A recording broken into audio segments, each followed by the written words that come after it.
नमस्कार। मॉडल गांव पर संक्षिप्त वार्ता में आज हमारे साथ जुड़े हैं श्री निर्मल यादव जी, जो ग्राम सृजन ग्राम बिड़गुआ, पोस्ट बड़ा गांव, ब्लॉक बड़ा गांव, जिला झांसी के निवासी हैं। आप फ्रीलांस जर्नलिस्ट यानी कि स्वतंत्र पत्रकार हैं।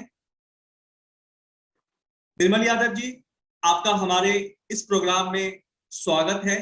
मैं अपने कोऑर्डिनेटर कुलवंत सिंह जी के साथ आपका स्वागत करता हूं। हम आपसे 5 सवाल पूछेंगे और उन 5 सवालों का जवाब आप हमें बिंदुवार में देंगे।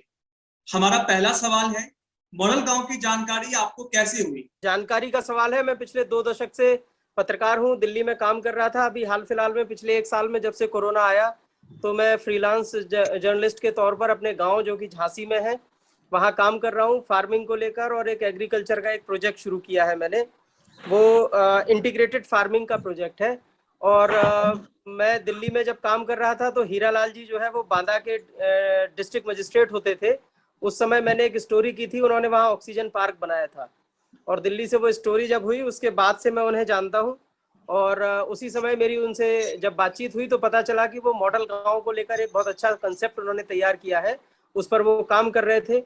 और वहीं से मुझे पता चला कि ये कैसे कंसेप्ट को आगे बढ़ा रहे हैं। उत्तर प्रदेश में शुरुआत हुई है और वहाँ से फिर मैं भी उसके साथ जुड़ा।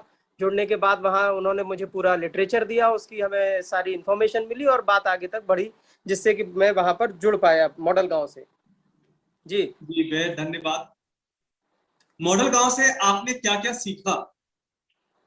सबसे अच्छी चीज जो मुझे लगी वो एक घोषणा पत्र की बात करते हैं। गांव का अपना एक घोषणा पत्र होना चाहिए। तो घोषणा पत्र जब होगा तो घोषणा पत्र में उस गांव की जो समस्याएं हैं, उनके क्या समाधान हैं, उनकी बात की जाएगी। समस्याओं की जब हम बात करेंगे तो लोग स्वयं गांव के लोग उनको पहचानेंगे, पहचान करके उनके समाधान खोजेंगे। तो ये एक ऐसी चीज है जिसमें सरकार का कहीं मुझे कोई सीधा दखल या रोल नहीं दिखता है। और किसी भी गांव या समाज को अगर अपनी समस्याओं के समाधान खोजने हैं तो उसमें उनका खुद इन्वॉल्वमेंट, उनकी भागीदारी, पार्टिसिपेशन जरूरी है। ये एक बहुत अच्छी पहल हुई है जो कि गांव के अपनी समस्याओं के समाधान की दिशा में एक कारगर पहल है। इसने मुझे सबसे ज्यादा मॉडल गांव का जो कंसेप्ट है उससे प्रभावित किया। फिर आगे जाकर जो उसमें गांव का अपना एक प्रोफाइल बनाने की बात कही गई कि हर गांव का अपना एक प्रोफाइल होगा, तो स्वाभाविक है गांव एक समाज से बनता है, उस समाज के अपने कुछ लोग होते हैं, उसमें तरह तरह के लोग होते हैं, साक्षर, निरक्षर, पढ़े लिखे, उन सब का अपना एक प्रोफाइल होता है। तो गांव का प्रोफाइल बनता है। गांव का जब प्रोफाइल बनेगा तो लोग अपने गांव को अपने तरीके से देखेंगे, उनका अपना एक नजरिया बनेगा। तीसरी चीज जो चेंज मेकर, किसी भी समाज में हर तरह के लोग होते हैं, हर तरह की सोच होती है, उसमें जो अलग तरीके से सोचने वाले लोग होते हैं वही समाज को लीड करते हैं। तो उनकी पहचान गांव के लोगों के द्वारा हो। गांव में वो ऐसे कौन से लोग हैं, क्योंकि आप अगर देखेंगे हर गांव में कुछ ना कुछ अनूठे काम करने वाले लोग होते हैं, चाहे वो तकनीकी विकास को लेकर हो, खेती की तमाम तरह के यंत्रीकरण को लेकर हो, तौर तरीकों को लेकर हो। बहुत सारे लोग होते हैं कि हर एक गांव में आपको ऐसे लोग मिलेंगे। तो उन लोगों के लिए मॉडल गांव एक मंच मुहैया करा सकता है, उनको उनकी जो सोच है, उनके जो आइडियाज हैं, उनको आगे लाने का एक मंच बन सकता है। ये एक बड़ी अच्छी चीज हुई। तो ये 2-3 चीजें ऐसी हुई जिनसे मुझे लगा कि ये मॉडल गांव का कंसेप्ट बहुत बढ़िया है और इस पर काम किया जा सकता है। और आगे हम लोग इसको आगे बढ़ाने के लिए लगे हुए हैं और आप देखेंगे कि जल्द ही इसके परिणाम भी देखने को मिलेंगे। जी सर, धन्यवाद। हमारा तीसरा सवाल है, मॉडल गांव से जो भी आपने सीखा उसे लागू कैसे किया? देखिए, कोई एक व्यक्ति किसी भी योजना को लागू नहीं कर सकता है, चाहे वो मॉडल गांव की पूरी टीम हो या किसी एक गांव की टीम हो। उसके लिए ये टीम वर्क है, टीम वर्क के लिए पूरी टीम बनानी पड़ती है। तो जिस तरह से इसमें घोषणा पत्र है, इनका अपना ये जो चेंज मेकर की पहचान करना या प्रोफाइल बनाना, इस सारे काम में कुछ लोग जुड़ेंगे। वो जो भी होंगे वो मॉडल गांव की एक टीम बनेगी। वो टीम जो है वो इन सारी चीजों को इम्प्लीमेंट करने में अपने आप अपना एक क्रिएटिव रोल प्ले करेगी। तो ये टीम बनाना सबसे पहली चीज है और ये टीम इस कंसेप्ट के साथ अपने आप जुड़ती चली जाएगी। आपको सिर्फ लोगों को ये बताना पड़ेगा कि आप इस अवधारणा पर काम कर रहे हैं, और वो अवधारणा जब लोगों को समझ में आएगी तो लोग अपने आप आपसे जुड़ेंगे तो एक टीम बनेगी तो वो कुछ ना कुछ काम करेगी। उसके फिर कुछ परिणाम आएंगे, हो सकता है कुछ सकारात्मक परिणाम आए, नकारात्मक भी आ सकते हैं, यानी मिले जुले परिणाम मिलेंगे। तो ये परिकल्पना, इसको समझना, इसकी अवधारणा को समझना, यही पर्याप्त होगा। काम फिर अपने आप चलना शुरू हो जाएगा। समय लगेगा इसमें, हम अगर टाइम बाउंड मैनर में काम करेंगे तो निश्चित रूप से इसके रिजल्ट भी मिलेंगे। सर, आपने अपना अनुभव, अपना जो भी आपके मन की बात है आपने हमारे साथ साझा किया और अच्छा सुझाव भी दिया। चौथा सवाल है हमारा, मॉडल गांव से जुड़ने से आपका पहला जो फायदा है वो आपका क्या फायदा हुआ, और दूसरा आपके गांव का क्या फायदा हुआ? गांव का फायदा अगर हम सोचें तो इसमें सबसे पहली चीज जो निकल कर आती है कि एक निश्चित समय के बाद गांव के लोगों को एक जागरूक बनाने का एक विकल्प है ये। माने अगर हम किसी भी गांव की प्रोफाइलिंग करेंगे तो बिना लोगों को शामिल किए उसमें किसी भी गांव की या किसी भी समाज की प्रोफाइलिंग नहीं हो सकती है। तो इसका मतलब है कि गांव के लोग उसमें इन्वॉल्व होंगे। जब वो उसमें इन्वॉल्व होंगे तो वहां से उनके विचार जुड़ना शुरू होंगे। तो गांव के हर एक व्यक्ति को इस कंसेप्ट के माध्यम से एक मंच मिलेगा जो कि वो उन्हें उनके आइडियाज को इम्प्लीमेंट करने का एक माध्यम बनेगा।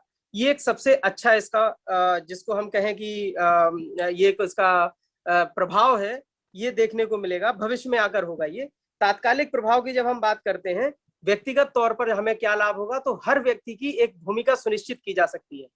जिसका जैसा टैलेंट होगा, जिसकी जैसी रुचि होगी, उसके मुताबिक उसको उन कामों से जोड़ दिया जाए।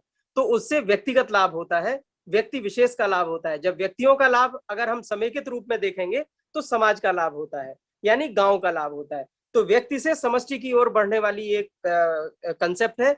और इसका जो है मुझे व्यक्तिगत तौर पर, चूंकि गांव का या समाज के आप एक हिस्सा होते हैं, तो उसके आधार पर आपका भी विकास होता है, साथ ही साथ समाज का भी होता है।